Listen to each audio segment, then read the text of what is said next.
ሐሜተኞች እነማን ናቸው ብለህ ብትጠይቅ ሐሜተኞች ከራሳቸው ህይወት ይልቅ የሰውን ህይወት አጀንዳ ያደረጉ የራሷ አሮባት የሰው ታማስላለች የተባለላቸው ናቸው። ስለዚህ ለነዚህ ሰዎች ብለህ ከዓላማህ እንዳትደናቀፍ ራስን መጠበቅ፣ ራስን ማበረታታትና ለነሱ ጆሮ አለመስጠት አንደኛ ነገር ነው። ራስን ጠብቅ። ራስህን ምንም እንደማይሳሳት ሰው የምትቆጥር ከሆነ ምንም እንከን የለብኝም የምትል ከሆነ ብላዘር አንተ ገና ከመቀመጫህ ያልተነሳህ ምንም ያልተንቀሳቀስክ በፍርሃት ብቻ ተሳስረ የተቀመጥክ ሰው ነህ። ለዛም ነው የሰው ስህተት በጣም የሚያስገርምህ። ስለዚህ መሳሳትን ሳትፈራ ሞክር፣ ተሳሳት፣ ሰው ይሳቅ፣ ምን ችግር አለው?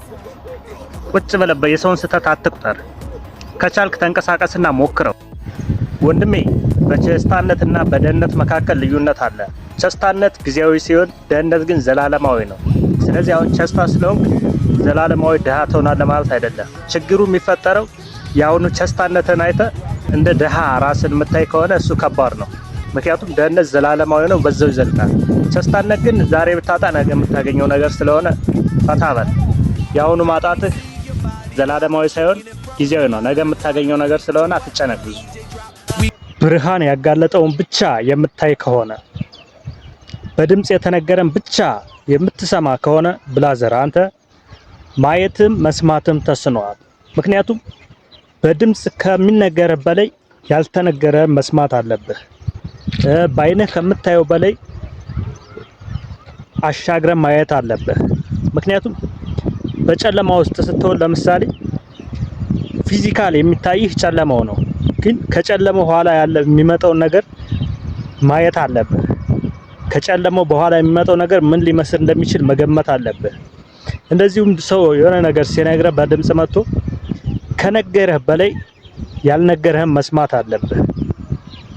ምክንያቱም ስሜቱን ሙሉ ለሙሉ የምታገኘው ከሚናገረው ሳይሆን ከማይናገረው ኋላ ላይ ነው። ከሚናገረው በስተጀርባ ያለውን ነገር ባክግራውንዱ ማጥናት አለብህ።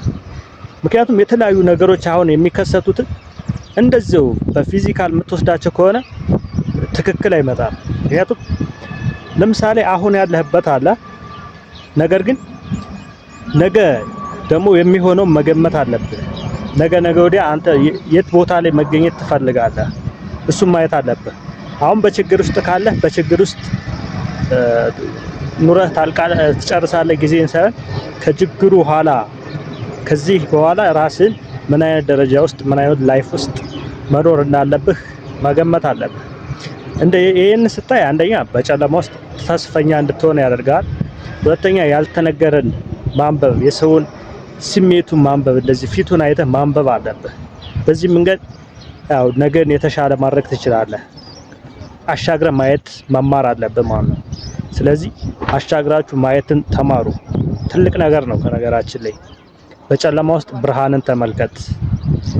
የሚነገረን ብቻ ሳይሆን ያልተነገረህንም መገመትና ማየት በጣም አስፈላጊ ስለሆነ ይሄንን አድርጉ።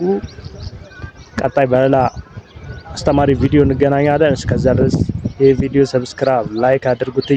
ቻው። Be the ones to make it hot, electric shock, energy like a